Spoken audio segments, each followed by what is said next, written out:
அத்தியாயம் 84. அல் இன்ஷிகாக், பிளந்து விடுதல். அளவற்ற அருளாளனும் நிகரற்ற அன்புடையவனுமாகிய அல்லாஹுவின் பெயரால்.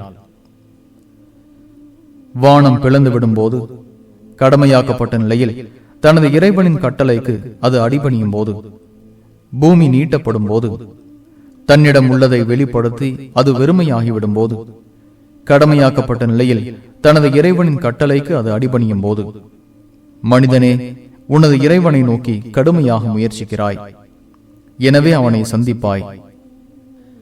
யாருக்கு வலது கையில் பதிவு புத்தகம் கொடுக்கப்படுகிறதோ அவர் எளிதான முறையில் விசாரிக்கப்படுவார். அவர் தனது குடும்பத்தாரிடம் மகிழ்ச்சியுடன் செல்வார். முதுகுக்கு பின்புறமாக எவனுக்கு அவனது பதிவு புத்தகம் கொடுக்கப்படுகிறதோ அவன் அழிவை அழைப்பான், நரகிலும் கருகுவான். அவன் இவ்வுலகில் தனது குடும்பத்தினருடன் மகிழ்ச்சியுடன் இருந்தான்.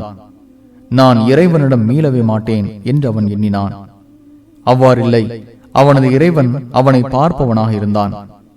அடிவானத்தின் செம்மையின் மீது சத்தியம் செய்கிறேன், இரவின் மீதும் அது உள்ளடக்கியவற்றின் மீதும், முழுமை பெற்ற நிலவின் மீதும் சத்தியமாக, நீங்கள் படிப்படியாக ஏறி செல்வீர்கள். அவர்கள் நம்பிக்கை கொள்ளாமல் இருக்க என்ன நேர்ந்தது? அவர்களுக்கு குர்ஆன் ஓதி காட்டப்படும் போது சஜ்தா செய்வதில்லை. மாறாக ஏக இறைவனை மறுப்போர் பொய்யென கருதுகின்றனர். அவர்கள் மறைப்பதை அல்லாஹ் அறிவான். எனவே அவர்களுக்கு துன்புறுத்தும் வேதனையை எச்சரிப்பீராக. நம்பிக்கை கொண்டு நல்லறங்கள் செய்தோரை தவிர அவர்களுக்கு முடிவில்லாத கூலி உண்டு.